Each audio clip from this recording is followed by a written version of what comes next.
Right, Shalom, Shalom. And it starts as always by giving all praise to Yahweh, Bahashem Yahushai. Double honors to the Apostle GMS, and honestly, brothers doing the work in truth, war, sincerity. I came across, one of these fat acceptance videos, right? And I basically, Spirit jumped to me to basically look into, the benefits, of exercising and the mental benefits as well. You know, um, and basically, why am I doing this video? Well, really and truly, it's because when you read some of the benefits, you realize that it's actually good for you, right? And and it's also helpful if you're in this truth, man. If you're in this thing of ours, because when I was reading all this, and this is another case of, was it Jeremiah down for 31 and 22, I believe it is, for a woman shall compass a man, because it's mainly these fat ass bitches that are trying to make being fat okay, but it's against the scripture, man. That's Leviticus 3:17. It says it shall be a perpetual statute for your generation throughout all your dwellings, that ye either eat neither fat nor blood. You ain't supposed to be eating all, fat and shit. And it's just and that's mainly there as a health thing, because ultimately, everything has fat in it. That's not literally saying go around taking the last bits of fat out of everything, because if you're drinking milk is just a mixture of water and fats, right? But that's basically saying you ain't supposed to be getting all, you ain't supposed to be getting fat, man. So it says 13 unexpected benefits of exercise. It says reduces stress, boosts happy chemicals, right? It says, no, I'm not going to read through all of these, obviously. But if you read some of this, improves self-confidence, and when you're in this thing of ours, man, the scriptures say, what was it?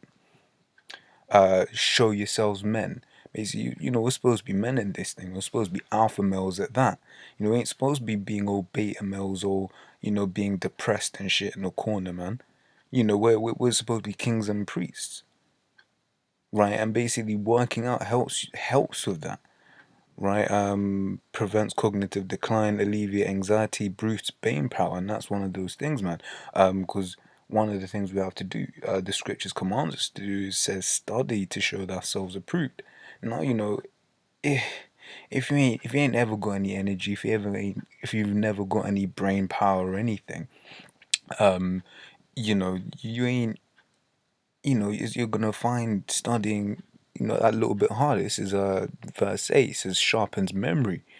Me, I'll be honest with you, man. My memory ain't my memory ain't the best, Like, I have to use the Urim and the Thummim at camp.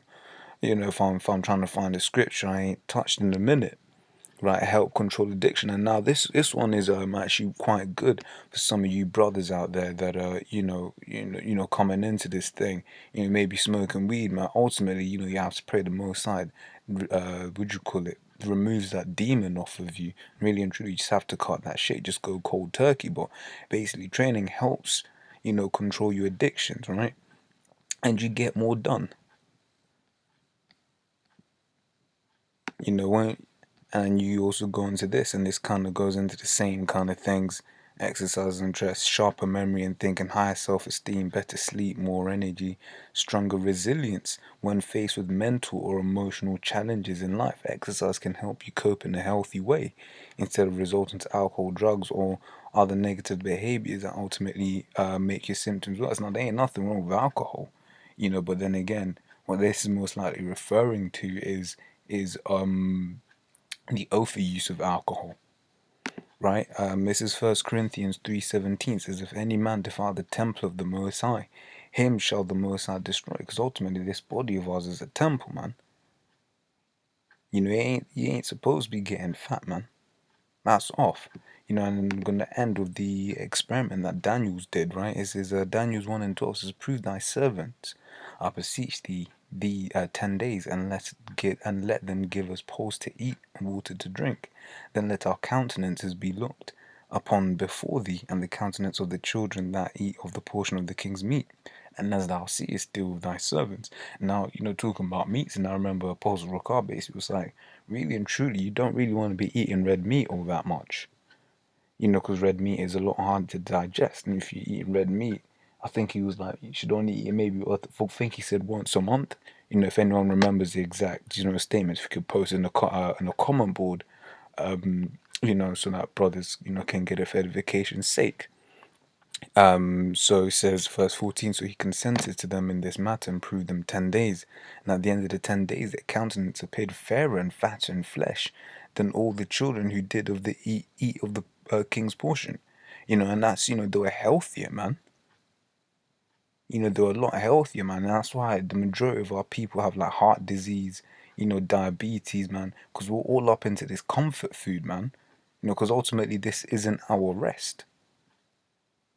Right, but we're all into these comfort foods. It's part of the curses, man. In Isaiah the third chapter, it says instead of a girdle, a rent, and that's referring to these so-called nigger women, man. Be honest with yourselves. How many black women over 50 who are genuinely skinny?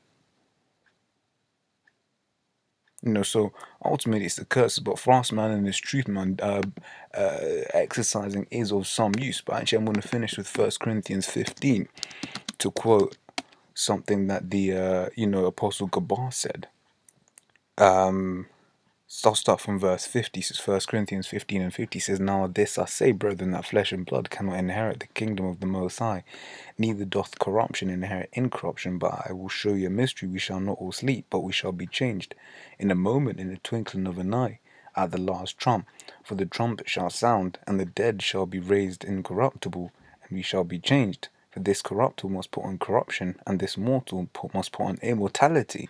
Right? And basically what that's talking about is, before, Lord's will now be of the elect, and you brothers watching be of the elect, you know, before we can get into those chariots, we have to be changed. And the statement Apostle Gabar made is, we're leaving everything behind in this kingdom, not even the bodies we're in.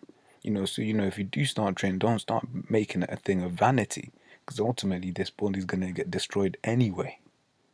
Right, so with that, hopefully you've been edified, man, and you may not even have to go gym. Some brothers just do it in the park. Yeah, so hopefully you've been edified. I'm gonna end by saying, all praise to Yahweh Hashem Yahshai, double honors to the apostle of GMS, and always you brothers doing the work in truth, war sincerity. Shalom.